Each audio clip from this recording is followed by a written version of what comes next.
What's the worst possible way to develop a gacha game? My reviews always seem to hover around the 7 to 8 out of 10 mark, but what will one have to do in order to receive in the lower half of the rating scale?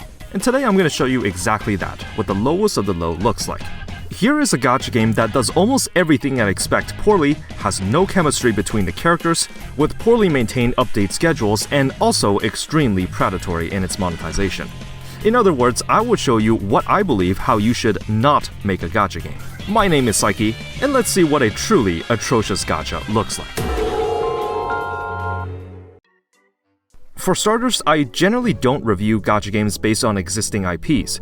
I know 99% of the time it's gonna be a cash grab, this one included. And even if I did review it, it would just be done out of spite. And second, these games tend to die off pretty quickly, so there's no point of playing since they usually don't have a long shelf life.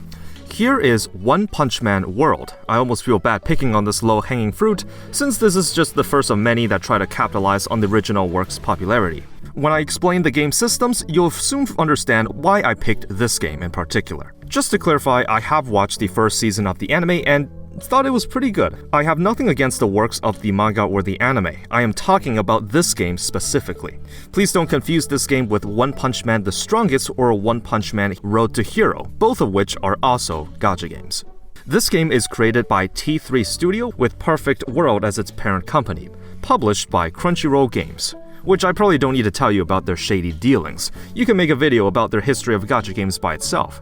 One Punch Man World launched in February of this year. 4 months later, I truly don't believe this game will be relevant anytime soon. You can try it out if you want, but I highly doubt this game will survive until the end of this year.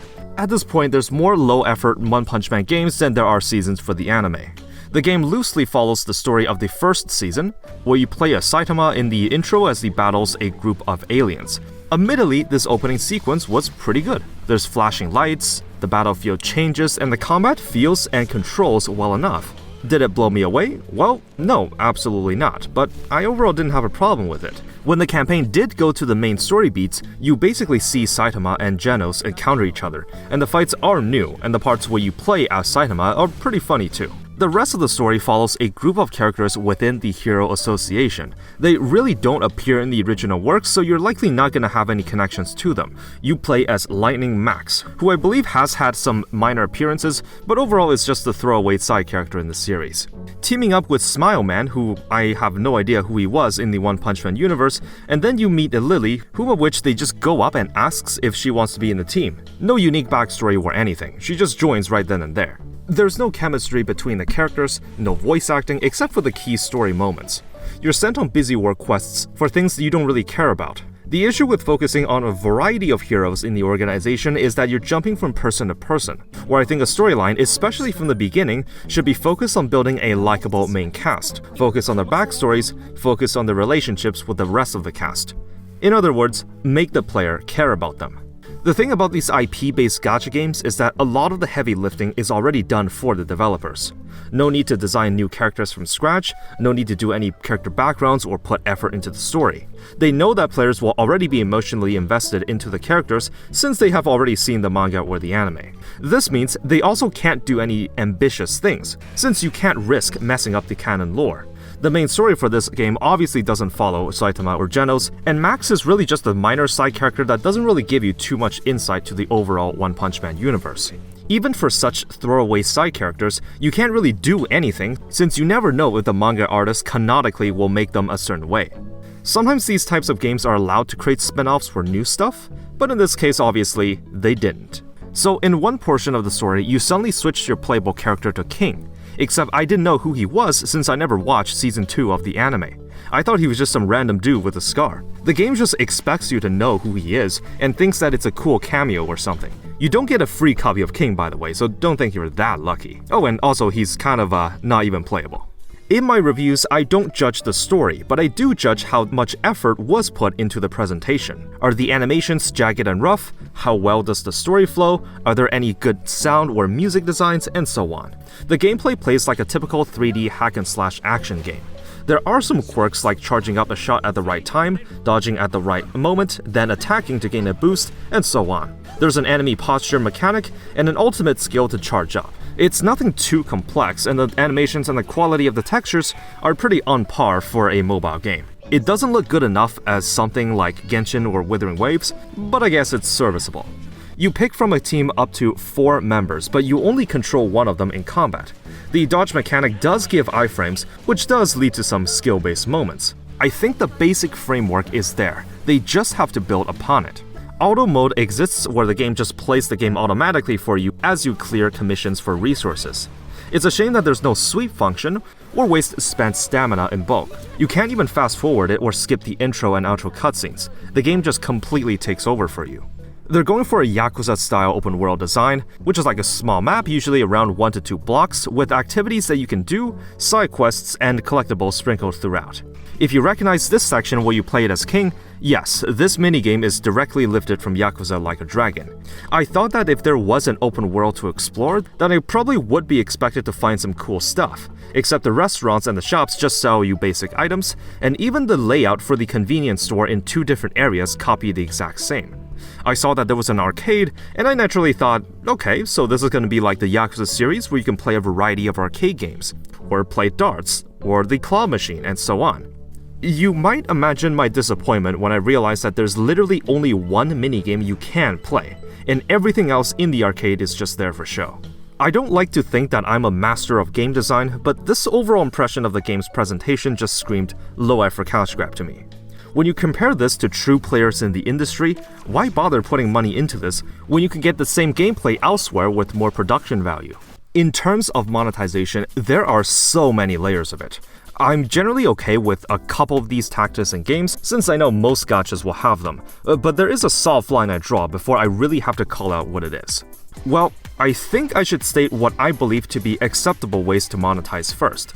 The Battle Pass, I didn't really mind it all that much, it's the standard progression stuff with a paid track. There is also a world progression track for World Silver, with an upgraded one for more. There's a 14-day list of challenges that you can clear to get an SSR selector between 3 standard ones. Again, this is fine. It's a motivator for you to keep playing the game daily. It doesn't require you to pay up, so the incentive is there to be active. The gacha currency is separated into World Silver and World Gold. Silver you can earn in-game. Gold, on the other hand, has to be bought by money. If you see a package listed in World Gold, you can automatically assume it costs real money. You may convert gold to silver in order to use in the gacha, but this game also converts it at a 1 to 10 ratio, making your pull calculations just that much more complicated to measure. So far, this is fine. I can stomach something this far, but this is only the first of Crunchyroll's shenanigans. To start off, in some gacha games, there is a reroll function that lets you keep rerolling a 10 pull over and over again until you're satisfied with the outcome, in which case the game will lock in and keep your choice. I was surprised to learn that this feature exists in this game. Just one problem. It's locked behind a paywall, an exorbitant fee of around $40, plus additional fees for extra rerolls past 10 attempts. Some gachas do this like Epic 7 or Brown Dust 2, but they let you do this free of charge. In Brown Dust 2, there is an infinite reroll function where you can roll a multi for as many times as you want until you're satisfied with the results, which really goes to show the difference in generosity. The gacha currency needed per pull is an obscure 260. This is nothing new, unfortunately, as this system is used to hide the actual cost of each pull. You do get a free daily pull, which is pretty unexpected, though I'm not sure if the free pull is there for any limited banners as well. The chance for an SSR is 0.6%. There is a 50-50 chance for it to be a character, and the other half being an SSR grade impressions arm. The pity is at 60 pulls, and for limited banners, if you lose your coin flip first, then the next one will be guaranteed to be the rate-up character.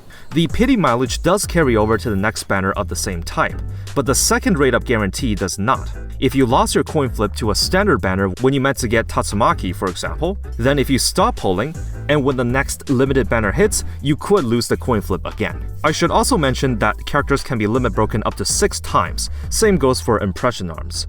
Yes, 0.6% is Genshin rates. It absolutely feels stingy for a game of this genre, but this is nothing new. Usually these IP-based gacha games historically have always had low draw rates, because they know that these characters are highly desirable. They're riding on the popularity of the franchise to make a quick buck. I would have had better examples to show, except for the time I played, I didn't see any rate-up banners except for the standard one. So originally, it led me to think, did I have to pull on it a bit more to kind of unlock the main banner? Well, no. As it turns out, there is literally no limited banner happening as of the time I played. In fact, the last rate-up banner happened to be in early May. It is now late June. Meaning throughout all this time, there has not been anyone on rate-up. This is the first time I've seen something like this. It's pretty baffling that even something as low effort as planning banner periods is not certain.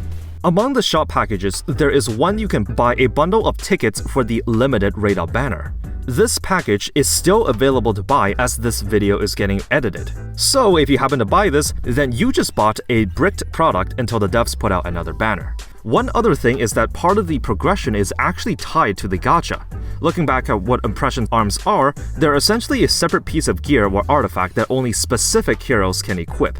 Each seem to have 3 in total if they're SSR rarity. You can roll the rarer arms in the gacha.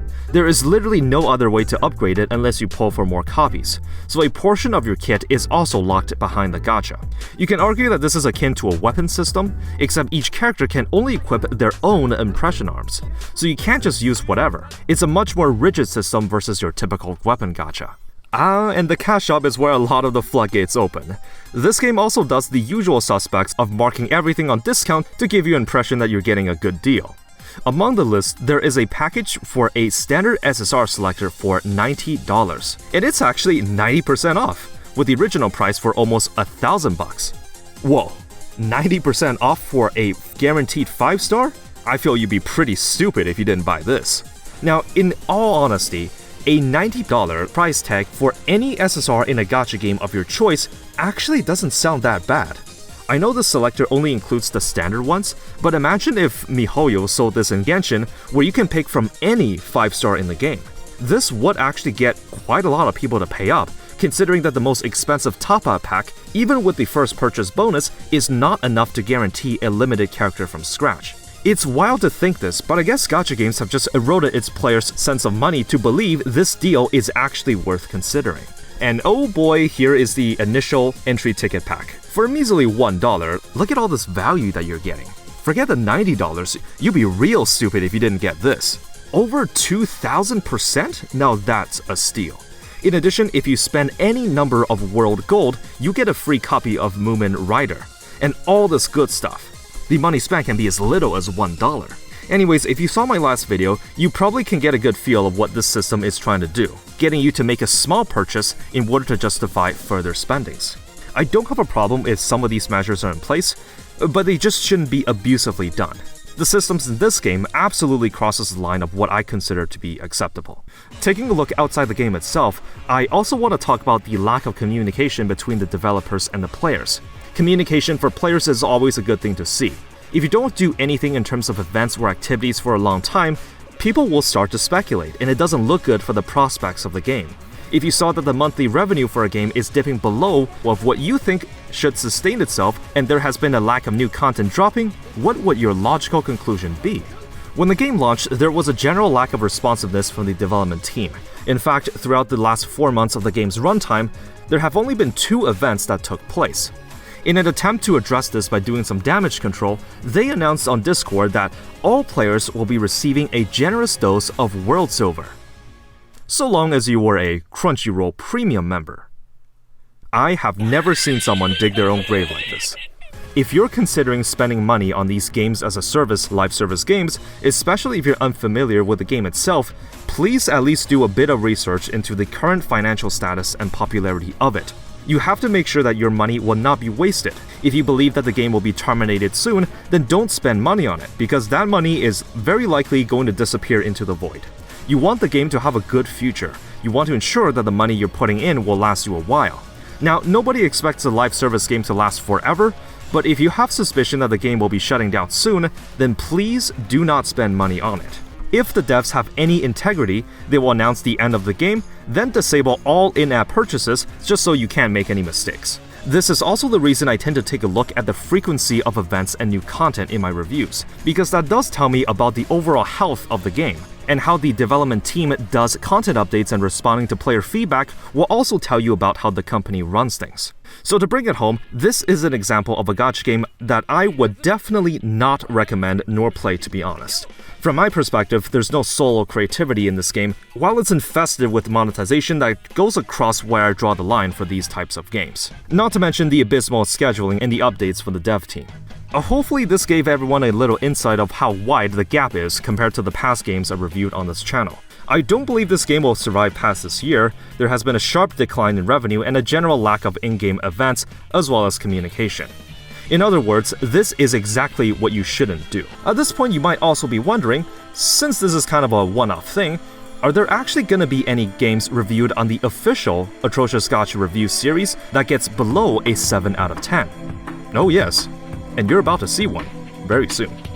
Thank you for tuning into this mini review of sorts, and as always, have fun out there.